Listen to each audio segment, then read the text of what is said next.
¿Cómo están, estimados amigos de este canal YouTube? Lamentablemente, se empiezan a sentir ya los primeros efectos o los primeros síntomas de una crisis mundial en el ámbito económico, productivo, de una recesión. Es decir, en este momento hay varias noticias que están apuntando a que esta situación se notará muy claramente el 2023, lamentablemente. ¿Qué cosa es lo que está pasando? Permítanme explicar. Eh, Durante los últimos meses, con fuerza, durante este año, los bancos centrales de todo el mundo han estado elevando tasas de interés de referencia. ¿Qué son las tasas de interés de referencia? Son las tasas que los bancos centrales les cobran a los bancos comerciales cuando estos últimos les piden dinero por tiempos cortos de préstamo. Entonces, la tasa de referencia es un indicador muy importante porque si es muy baja, entonces el banco comercial va a tomar recursos a costos bajos y va a poder prestar a tasas bajas. Pero ¿qué sucede con esta confluencia de circunstancias? Crisis sanitaria, pandemia por un lado, efectos en la economía, ¿no? En el transporte, por otro lado, crisis energética, crisis alimentaria, crisis de fertilizantes, guerra entre Ucrania y Rusia. Todos estos factores han creado una situación que desde mi punto de vista no solo ha afectado a la economía mundial, sino que ha hecho transparente problemas que la economía mundial viene teniendo desde hace un tiempo. Hace ya mucho tiempo se estaba hablando de que se estaba creando una burbuja, una especie de economía artificial, en la que muchos países, empezando por los países industrializados, Estados Unidos, Japón, los países europeos, por supuesto con otros países también, de todos los continentes, han estado creciendo, pero han estado creciendo sobre la base de endeudamiento. Uno puede endeudarse, claro está, pero tiene que ser una deuda que tenga un porcentaje razonable de la generación de riqueza, que es el Producto Bruto Interno. Si esta deuda total empieza a ser muy alta y empieza a significar un porcentaje muy elevado del Producto Bruto Interno, entonces ya empieza a comprometer el buen funcionamiento de las economías. Todos tienen que tomar medidas precautorias frente a esa situación, porque va a llegar un momento, como ocurrió en la década del 80, con la década general, perdón, con la deuda general en los 70, que los países no van a poder pagar. Viene la crisis.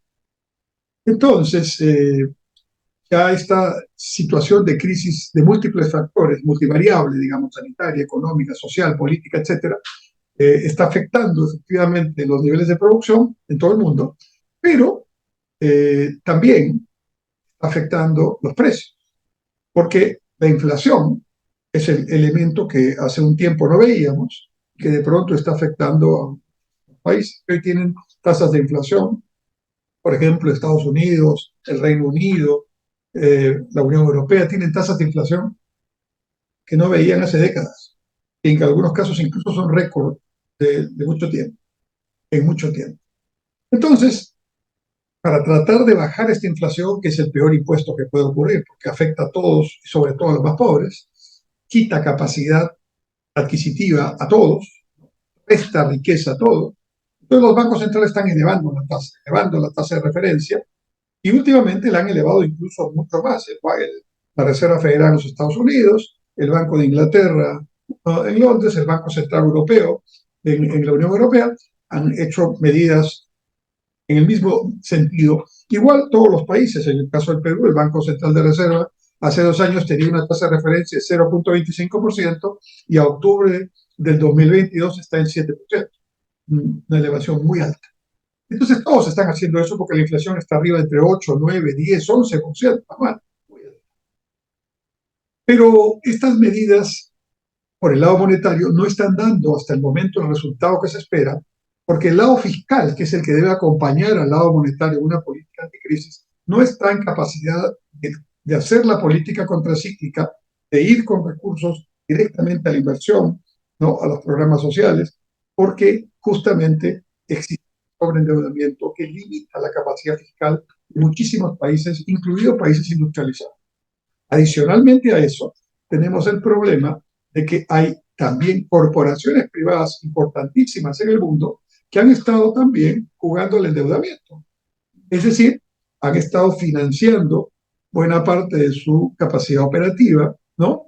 Con emisiones de bonos y de acciones, que además, a decir de muchos especialistas, han estado artificialmente inflándose en sus valores en las bolsas porque las propias compañías han estado comprando sus propias acciones, sus propios bonos, lo cual es algo indebido, pero que ha estado pasando.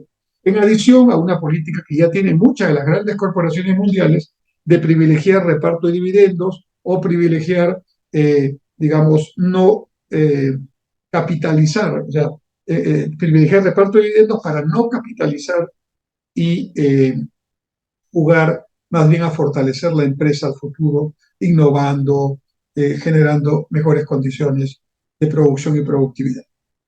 Todo este tema es muy complicado y con la pandemia y con los sucesos que he comentado se ha terminado de crear un caldo de cultivo muy potente que ya empieza a notar. Como les decía al principio, este video. Ya empresas como Twitter, empresas como Amazon, justamente del bloque de las tecnológicas, de las que crecían con mayor velocidad, están empezando a limitar sus contrataciones o están anunciando despidos en sus principales empresas y en sus subsidiarias. Entonces, tenemos aquí un problema que ya empieza a visualizarse. ¿Qué tenemos que hacer?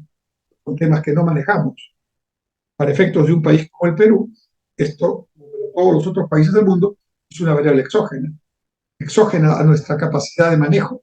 Simplemente nos va a afectar. Entonces, ¿qué tendríamos? Bueno, el Banco Central está haciendo su tarea, está elevando su tasa de interés, jugando con el encaje también para el mismo objetivo, pero el Ministerio de Economía y Finanzas poco puede hacer.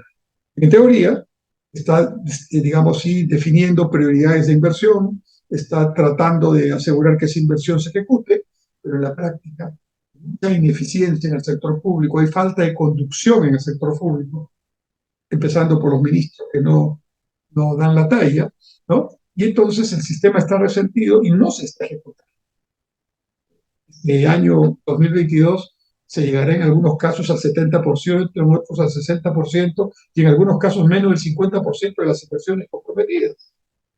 Entonces la inversión pública no está jugando el papel que debe jugar en este momento para prepararnos para esa situación que viene ya próximamente. Pero por otro lado, la inversión privada tampoco está haciendo la tarea porque hace ya un buen tiempo desde que está el gobierno del presidente Castillo que no se está invirtiendo en nuevos proyectos, ni pequeños, ni medianos, ni grandes, ni de peruanos, ni de extranjeros. La inversión privada está creciendo negativamente. ¿Y eso por qué? Exclusivamente por la desconfianza, por la incertidumbre que el gobierno del presidente Castillo ha provocado con todo lo que conoce. Se viene una crisis de recesión mundial el próximo año, estamos empezando a ver los primeros síntomas.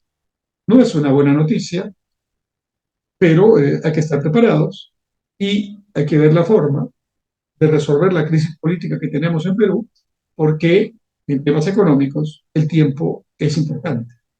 Y como Noé, hay que preparar el arca cuando todavía no hay lluvia, cuando el diluvio todavía no viene, para luego poder salir adelante en medio de la tormenta.